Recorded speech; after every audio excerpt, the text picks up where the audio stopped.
सभी भक्तों को जय श्री राम। मैं विपिन शास्त्री, श्री दुर्गा माता मंदिर, आशियाना कॉलोनी, लुधियाना, पंजाब। गुरु विपिन शास्त्री चैनल के माध्यम से आप सभी भक्तों के बीच संकट नाशन गणेश चतुर्थी व्रत कथा, चैत्र कृष्ण पक्ष गणेश चतुर्थी व्रत कथा लेकर उपस्थित हो रहा हूँ। कथा श्रवण करने के पूर्व हम अपने गुरु महाराज इष्ट देव का ध्यान करते हैं।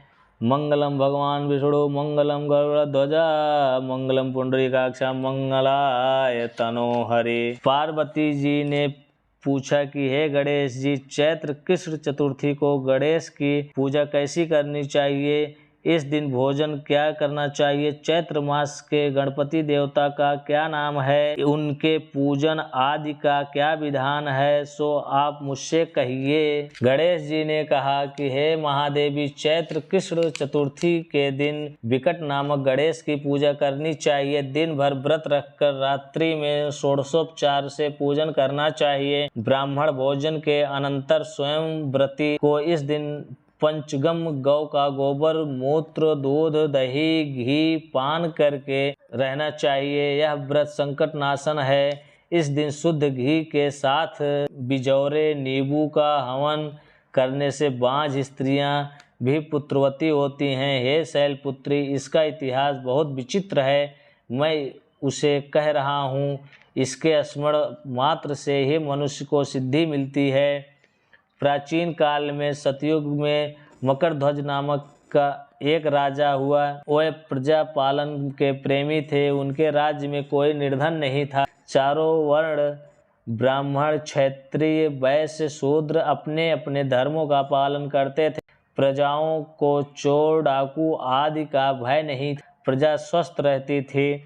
सभी लोग उदार, सुंदर, बुद्धिमान, दानी और धार्मिक थे। इतना सुंदर राज्य शासन होते हुए भी राज्य को पुत्र की प्राप्ति नहीं हुई। तत्पश्चात महर्षि याज्ञवल्क्य की कृपा से उन्हें कालांतर में एक पुत्र की प्राप्ति हुई।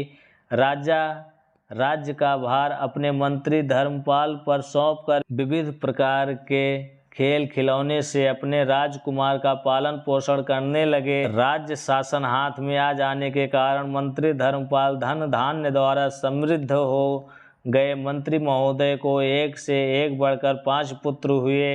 मंत्री पुत्रों को धूमधाम के साथ विवाह हुआ और वे सब धन का उपभोग करने लगे। मंत्री के सबसे छोटे लड़के की बहू अत्यंत धर्मपरायणी थी। चैत्र कृष्ण चतुर्थी आने पर उसने भक्तिपूर्वक गणेश जी की पूजा की। उसका पूजन और व्रत देखकर उसकी सास कहने लगी, अरे क्या तंत्र मंत्र द्वारा मेरे पुत्र को वश में करने का उपाय कर रही है। बार बार सास के निषेध किए जाने पर भी जब बहू ने न मानी तो सास ने कही, अरे दुष्टा, तू मेरी बात मान नहीं रही है। मैं पीट कर तुझे ठीक कर दूंगी। मुझे यह सब तांत्रिक विचार पसंद नहीं है। इसके उत्तर में बहू ने कहा, हे सासू जी, मैं संकट नाशन गणेश जी का व्रत कर रही हूँ। यह व्रत अत्यंत फलदायक होता है। अपनी पतोहू की बात सुनकर उसने अपने पुत्र से कहा कि हे पुत्र, तुम्हारी बहू जादू टोने पर उतारू हो गई है। मेरे कई बार मना करने पर भी वह दुराग्रहवश नहीं मान रही है। इस दुष्टा को मार पीट कर ठीक कर दो। मैं गणेश को नहीं जानती, ये कौन है और इनका व्रत कैसे होता है। हम लोग तो राजकुल के मनुष्य हैं, फिर हम लोगों को की किस ये नष्ट करेंगे। माता करेंगी। माता की प्रेरणा से उसने बहू को मारा पीटा। इतनी पीड़ा सहकर भी उसने व्रत किया। पूजनोपरांत वह गणेश जी का स्मरण करती हुई उनसे प्रार्थना करने लगी कि हे गणेश जी, हे जगतपति, आप हमारे सास ससुर को किसी प्रकार का कष्ट दीजिए। हे गणेश्वर, उनके मन में आपके प्रति भक्ति भाव जागृत हो। विभु विश्वात गणेश जी ने सबके देखते ही देखते राजकुमार का अपहरण करके मंत्री धर्मपाल के महल में छिपा कर रख दिया। बाद में उसके वस्त्र आभूषण आदि उतार कर राजमहल में फेंक दिया और स्वयं अंतर्ध्यान हो गए। इधर राजा ने अपने पुत्र को शीघ्रता से परंतु कोई प्रत्युत्तर न मिला। फिर उन्होंने मंत्री के महल में जाकर पूछा कि मेरा राजकुमार कहाँ चला। महल में उनके सभी वस्त्राभूषण तो हैं, लेकिन राजकुमार कहाँ चला गया, किसने ऐसा निंदनीय कार्य किया, हाय मेरा राजकुमार कहाँ गया। राजा की बात सुनकर मंत्री ने उत्तर दिया, हे राजन, आपका चंचल पुत्र कहाँ चला गया इसका मुझे पता नहीं है। मैं अभी गांव, नगर, बाग बगीचे आदि सभी स्थानों में खोज कराता हूँ। इसके बाद राजा अपने सभी नौकरों, सेवकों आदि से कहने लगे, हे अंगरक्षकों, मंत्रियों, मेरे पुत्र का पता शीघ्र ही लगाओ। राजा का आदेश पाकर दूत लोग अभी सभी स्थानों में खोज करने लगे। जब कहीं भी पता न लगा तो आकर राजा से डरते डरते निवेदन किया कि महाराज, अपहरणकारियों का कहीं सुराग न मिला।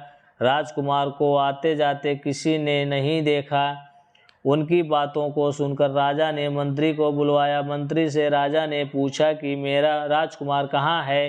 हे धर्मपाल, मुझसे साफ साफ बता दे कि राजकुमार कहाँ है।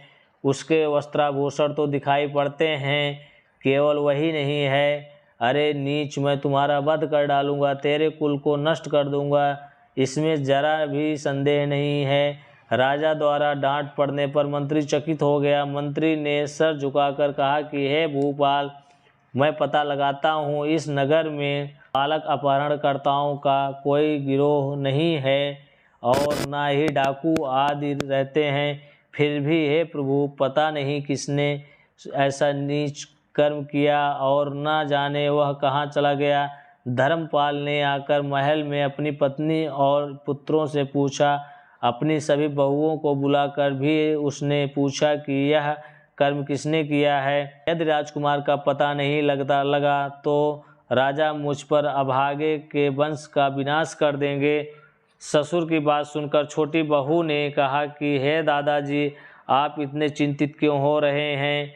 आप पर गणेश का कोप हुआ है, इसलिए आप गणेश जी की आराधना कीजिए। राजा से लेकर नगर के समस्त स्त्री पुरुष, बालक वृद्ध संकट नाशन चतुर्थी का व्रत विधि पूर्वक करें तो गणेश जी की कृपा से राजकुमार मिल जाएंगे। मेरा वचन कभी मिथ्या नहीं जाएगा। छोटी बहू की बात सुनकर ससुर ने हाथ जोड़कर कहा कि हे बहू, तुम धन्य हो, तुम मेरा और मेरे कुल का उद्धार कर दोगी। गणेश जी की पूजा कैसे की जाती है, हे सुलक्षणी, मुझे बताओ। मैं मंद बुद्धि होने के कारण व्रत के महात्म्य को नहीं जानता हूँ। हे कल्याणी, हम लोगों से जो भी अपराध हुआ हो उसे क्षमा कर दो और राजकुमार का पता लगा दो। जब सब लोगों ने कष्टनाशक गणेश चतुर्थी का व्रत करना आरंभ किया, राजा सहित समस्त प्रजाजनों ने गणेश जी की प्रसन्नता के लिए व्रत किया। इससे गणेश जी प्रसन्न हो गए। लोगों देखते ही देखते उन्होंने राजकुमार को प्रकट कर दिया। राजकुमार को देखकर नगरवासी आश्चर्य में पड़ गए। जब लोग बहुत प्रसन्न हुए, राजा के हर्ष की तो सीमा ना रही। राजा कह उठे, गणेश जी धन्य हैं और साथ ही साथ मंत्री की कल्याणी पतोहू भी धन्य है, जिसकी कृपा से मेरा पुत्र यमराज के जहाँ जाकर भी लौट आया। अतः सब लोग इस संतानदायक व्रत को निरंतर विधि पूर्वक करते रहें। श्री कृष्ण जी ने कहा कि हे राजा युधिष्ठिर, त्रैलोक्य में इससे बढ़कर कोई दूसरा व्रत नहीं है। गुरुकुल दीपक, आप भी अपने लिए कलेशों के समनार्थ इस व्रत को अवश्य कीजिए। श्री कृष्ण जी के मुख से इस कथा को विस्तार पूर्वक सुनकर युधिष्ठिर ने बड़े ही भक्ति भाव से चैत्र कृष्ण चतुर्थी का व्रत किया और गणपति की कृपा से अपने खोए हुए राज्य को पुनः प्राप्त कर लिया। गणेश भगवान की जय।